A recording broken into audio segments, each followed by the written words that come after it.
If you own property in Hamilton County, the assessment on your home could have changed. Good evening, I'm Latricia Thomas. I'm Kim Chapman. Stephanie Sanastasi joins us now and explains what a reappraisal is and if that means you will have to pay more come tax time. Stephanie.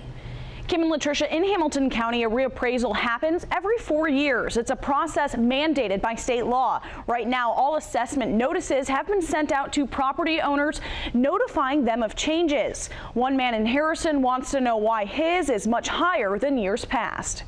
The age, size, and description of the house you're living in and others like it ultimately determines the value that is placed on the home. This is where Bill McPherson has lived for more than 40 years. We paid $27,000 for it in 1969 for 32 acres and his old farmhouse. Since then, the value's increased.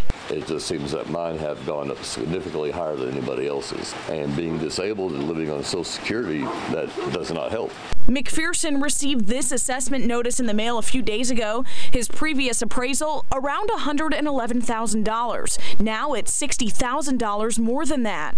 And they had raised the value on my house and property about 55%. Hamilton County Assessor Marty Haynes says there's a reason why that's happening. And land values across the county have increased in the last 4 years. Haynes wants property owners to know that his office doesn't set the value on properties.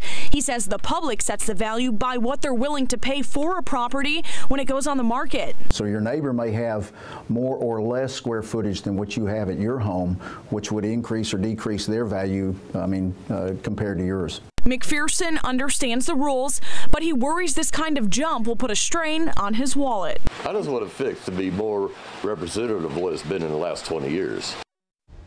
Haynes says those appraisal increases won't mean higher property taxes next year. In fact, those whose property rises less than the countywide average may end up getting a tax cut next year. Under Tennessee state law, local governments must adjust their property tax rate to offset any increase in the overall value of existing property. Kim. Stephanie, thank you. To challenge the appraisal you've had received, you can call the assessor's office. If property owners still aren't happy with their assessments after calling, they may appeal to a county board of equalization for a hearing by May 20th. The county appeals board meets in June.